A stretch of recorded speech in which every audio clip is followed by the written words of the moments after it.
So, kamusta po mga ka-Streetwise? Ako po si Takero Miyamoto at welcome po sa aking munting channel. So, mga kababayan, no, akala ko nung una, itong si Babalina, si Amy Marcos, ano na, tahimik na. Yun naman pala, nang intriga pa rin. So ngayon, ang bagong pagtitiripan niya ngayon, si Boying Rimulya. At ang malupit dito, ang dami niya pong kwentong sinasabi. No, na mayroong plan A, plan B, plan C. Na ang point dito, siya lang po may alam. Siya lang po may alam. So para makuha natin yung point ko dito, no, ito yung post from ABS-CBN to eh. O so sabi dito, hindi pabor si Senator Amy Marcos na ma-appoint bilang bagong ombudsman si Department of Justice Secretary Jesus Crispin Rimulya. Kasi nga daw ito ang bagong chismis po ni Amy, pag si Boy Rimulya daw po yung uupo bilang ombudsman, ipapakulong daw si Sara. Di ba? Oh, Let Reyes, napapa-shoutout siya, no? Di ba? O ipapakulong daw si Sara, ipapakulong daw po si Pulong, ipapakulong daw po pati rin daw po siya si Amy. No? Ang tanong dito, paano kayo papakulong kung wala kayong kasalanan? Akala ko ba sinasabi ninyo, no, yung mga kasong kinakaharap ni Sara dito sa impeachment trial, akala ko ba mga politika lang yan, akala ko ba gawa-gawa lang yan. So bakit yung natatakot? Kung walang kasalanan, huwag matakot. Diyos ko naman. Dilima nga, di ba? Oh. So sabi pa dito, sa isang press conference, sinabi ng senadora na mahaba ang baba na ang pagtatalaga kay Rimulya bilang ombudsman ay bahagi umano ng plano para ipakulong si Sara Duterte at ang mga kaalyado nito. Chismis talaga niya, no? Ni Babalina, no? Dagdag pa ng isang mahabang-babang senador, may 2 kasong nakasampa laban kay Rimulya sa tanggapan mismo ng ombudsman na nag-file ng kaso siya rin. Na yung witness, si Amy rin. Gaga rin talaga to, no? So ngayon actually para mas mainis tayo, panoorin natin tong video no ni Amy. Pampainis lang to eh. Sige. Baka simple na mga pangyayari dyan, nagkakagulo sa ombudsman dahil hindi sila nagtagumpay sa PI, mga PI nila. Hindi rin sila umubra sa impeachment, kaya narito na tayo ngayon. Narinig nyo ba? Yung boses ni Amy? Mahina sa akin eh. Narinig nyo? Okay, sige. Tuloy natin. Sige. Pilit nila na si Boying maging ombudsman para ipakulong si VP Inday Sara bago mag-2027 at hindi lang si Inday Sara, kundi lahat ng mga Duterte, kaalyado ng mga Duterte, baka pati ako. Yan ay sa gitna ng paghihirap ng mga Pilipinong binabaha ng tubig, ng korupsyon at ng kawalang aksyon. Alam nyo, napaka-bullshit talaga ng hayop na to, no? No? Kinokonektan nila palagi, no, ni Amy, yung nangyayari kay Sara sa problema ng Pilipinas. Di ba? Actually, gasgas na po yan eh. Di ba, naalala nyo, di ba? Nung kasagsagan nga po nung pinag-uusapan yung impeachment ni Sara, lagi sinasabi ni Amy, inuuna nyo pa ba yung impeachment? Ang mahal ng bigas. Di ba? Ang mahal ng bigas. Oh. Ang taas-taas na inflation. Ganun siya eh. Na which is mga kababayan, anong koneksyon ng impeachment ni Sara sa pagtaas ng bigas? Magkaibang issue po yun. O ngayon naman, pilit pa rin po ngayong binabanggit ni Amy na yung pagtalaga nga po kay Secretary Boying Rimulya bilang ombudsman na kesyo papakulong daw po si Sara, kinokonekta niya naman ito sa mga baha na nangyayari. Magkaibang issue kasi yun, huwag niyong pagsamahin. Gaga pala to eh. Tinutukan ko ang Plan A nila na People's Initiative Chacha. Binuking ko ang Plan B, yung impeachment, para mawala sa landas nila si VP Sara sa 2028. Ngayon, nasa Plan C na po tayo, sa Ombudsman naman. Naunpay, nakita ko na, kaya ako nagsampa ng kaso nung May 2, nandun ako sa Ombudsman. Kung hindi kayo titigil sa pamumulitika, mag-asaran tayo. O gagarin pala to eh, no? Tang na talaga nito, no? Visit na to. So ngayon na parang umaamin dito sa Amy Marcos na kaya siya nag-file ng kaso sa ombudsman kay Boying Rimulya para hindi po talaga ma-appoint si Boying Rimulya. Hindi pala para sa katotohanan. Kasi dapat pag nag-file ka ng kaso, Dapat pabor ka sa katotohanan. In the first place, mga ka-streetways, no? Isa pang malaking kalokohan po kasi yung final na kaso po ni Aimee. Kasi una sa lahat, yung ebidensya ni Aimee, hindi po committee report. Diba? Chairman's report lang po yun. Ang ebidensya po nilabas ni Aimee, siya rin po may gawa. Walang sworn statement. Ang nakalagay lang doon na statement lang po ni Aimee. So, paano uusad yun? In the first place, mga kababayan, yung sinampang kaso ni Aimee Marcos, mababasura talaga yan. Mababasura talaga yan. Kasi nga, sinabi ko na nga kanina, hindi siya committee report. Walang testigo. Ang testigo si Aimee lang din. Walang sworn statement. Ang statement lang po ni Aimee din. So, paano usad yan? O, di ba? Ewan ko dito, Aimee. Kita mo, mag-isa ka lang dyan. O. Wakang tanga dyan eh. Hindi ko rin kayo tatantanan. Para kayong mga kabayong na katapalodo sa 2028, 2026 pa lang ngayon. 2025 pa lang po, ma'am. 2025 pa lang po. Tama, di ba? Pati taon, di mo na alam. Ang bayan sa kakaisip ng ambisyon at paraan paano nyo buburahin ang mga nakaharang sa mga maiitim ninyong plano. Nasa 2028 na kayo. 2026 pa lang. Paano 2025 pa nga lang. Bobo mo naman eh. at mabubuhay ang Pilipino 2026, 2027, paano makakaraos. Hindi sila tulad ng mga buwaya na kaya sa lupa at lumalangoy sa baha, walang pakialam. Ngayon, ang OMB, Bantayog ng Katwiran, Gigil na gigil si Aimee, no? Gigil na gigil eh. para sa mga lingkod bayan. Pati ba naman yan, gusto ninyong baluktutin? Habang nagsusumikap ang lahat ng tapat, habang ang lahat... Ngayon, ito yung napansin ko dito eh. Ngayon, dito kay Aimee, mga kababayan, wala pa lang ano to. Wala pa lang pakialam sa katotohanan to. Ngayon, kung meron namumulitika dito, si Aimee po yun. Kasi in the first place, mga ka-streetways, no? Yung mga sinampang kaso po laban kay Sara, ano yun eh, hanggang ngayon, hindi pa rin po nasasagot eh. Di ba? O yung sino yung hitman? O paano yung bribery issue ni Sara na namigay siya ng pera sa mga kawani po ng DepEd? Yung nawawalan ng perang 13 billion pesos. O yung confidential fund niya na pinangtanim ng puno. O, di ba? Ang dami pong question na ito po ay masasagot dapat sa impeachment trial. Ngayon, para po sa kay Aimee, ngayon ang sabi niya meron ng kabayo na nakatapao tapao ba 'yon? O may kabayo na nakatapao daw. Siya rin po 'yon. Kasi ang tingin niya kay Sara Duterte 2028, kaya niya nga pinoprotektahan eh. So wala namang problema mga kababayan na protektahan si Sara Duterte. Kung walang excuse me, kung walang issue na pagnanakaw. 'Di ba? Kung walang issue na pagnanakaw, okay po 'yun. Protektahan mo yung inosente. Ang tanong dito, naniniwala ba kayong inosente si Sara? Oh. Hindi po para sa katotohanan tong si Aimee. Yung mukha niyo, haba-haba. Pilipino ay galit dahil gustong makakita ng tuwid. Habang pilit naming nire-reband na tuwid ang sistema, eto kayo at pilit nyong kinukulot, binabaluktot, ginugulo. Ang OMB ay opisina, hindi parlor. Tigilan nyo yan.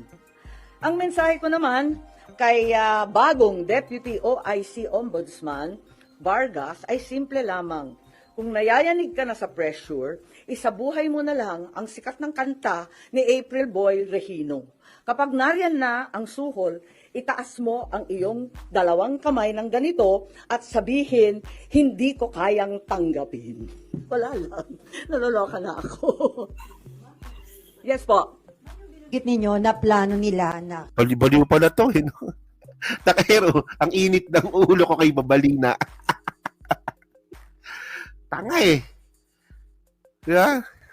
kaya ilagay si Secretary Boying Rimulya sa ombudsman para ipakulong si VP Sara at mga ka-alyado niya. Ano yun, suspicion o may nakuha kayo na mabigat na information na pinagbasihan niyo? Yes, marami po tayong information na talagang dito patungo ang paghalal ng isang ombudsman na kaibigan natin dati pero hindi naman natin mapagkakaila. Ang labo-labo naman ng ganun. Kaya tututulan ko po at magtiisan po tayo. Hindi natin kakayanin yan at hindi dapat mangyari yan. Dahil klaro naman, hindi dapat politiko, klaro yung conflict of interest, hindi naman na maitatakil na may kaso. So, 2 sets of cases against Secretary Boying Rimulya presently pending before the Ombudsman kung paano siya magkakaroon ng clearance from the Ombudsman. Di ba? Sinasabi ko sa inyo eh. Yung kaso niya mismo yung pinangaharang niya sa sa appointment ni Secretary Boying Rimulya eh. Ayan tayo eh. Ngayon mga kababayan, naalala niyo yung Parmali? Naalala nyo? Yung Parmali? Kasi hindi ko na-research siya, pero mga kababayan ko, kwento ko lang, no? Alam nyo, yung nangyari sa Parmali dati, di ba nagkaroon ng Blue Ribbon hearing nun? Ang may hawak nun si Dick Gordon. Actually, nung una, galit na galit na sila Amy Marcos. Ano nyo lang ha? I-refresh nyo lang ha? Noong una, galit na galit po yun sila Amy Marcos, sila Mig Zubiri. Galit na galit yan sa Parmali. Tapos ang nangyari, sa kakaimbestigan ngayon nila Dick Gordon, tsaka ni Rizal Taberos, ang ending pala, ang pinakapulot dulo si Digong. Si Digong pala. So ngayon, ano nangyari? Ano nangyari? Wala. Ayun nga, wala. Ayaw nilang maniwala nung si Digong po yung kasabot sa Parmali. Pakita ko sa inyo, no? Subukan ko hanapin, ha? Alam ko meron yan, eh. Parmali Duterte Amy Marcos. Alam ko eh. Teka lang naalala ko yan eh. Ayan Diyos ko. Ito, nakita ko siya. Buti na nakita ko. Saan na ba yun?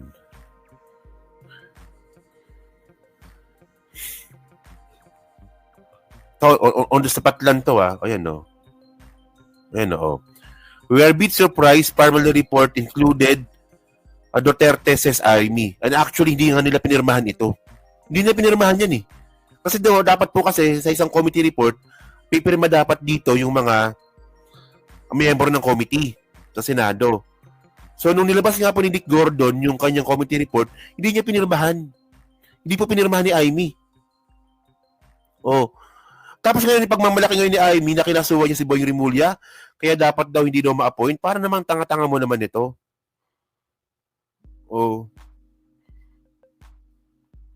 Kaya yun. Saan na ba tayo? Nawala tuloy ako. Yan, dito tayo. Continue natin.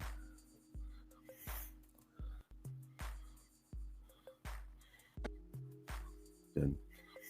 Nga pala, maraming salamat nga pala, kay Rochelle, So, sinabi ko na nga kanina, may result na ako ng medical ko. So, yung medical ko nga, pumalo na nga ng 1,200 yung creatinine ko. Di ba, sabihin nyo, binubullshit ko kayo eh. Hindi makita si totoong pangalan yung tatago ko yan. Nakita nyo ba? 1,200 yung creatinine ko. Taas, no? Si Deputy OIC Castillo, malamang ayaw mag-cooperate, kaya kung ano-anong paninira, nakikita natin sa online. Meron administrative case for grave misconduct and conduct from judicial to the best interest of the service. May ikalawa pa, may criminal cases, usurpation of judicial functions under the revised penal code, another criminal case for arbitrary detention of PRRD. Ayan, so nag-file ako nung nakaraan 27 August ng position paper ad cautelam kasi marami pang pending, marami pang iniintay. Higit sa lahat, hindi pa nare-resolve yung time to file the position paper. Iintay rin kami, yung mga respondent. Panay ang extension of time to file. Wala pa, hindi pa Ay, thank you po, Miley Risa. Thank you po sa concern, no? Opo. Ginawa ko na po lahat. Matakaw talaga ako. Ayan, nasa ngayon, mga kabayan. Isipin mo yan, no? Grabe talaga. Actually talaga, nagtataka talaga ako kung ba't nanalo pa to eh. Sa totoo lang eh. Dapat din na nga nanalo to eh. Di ba?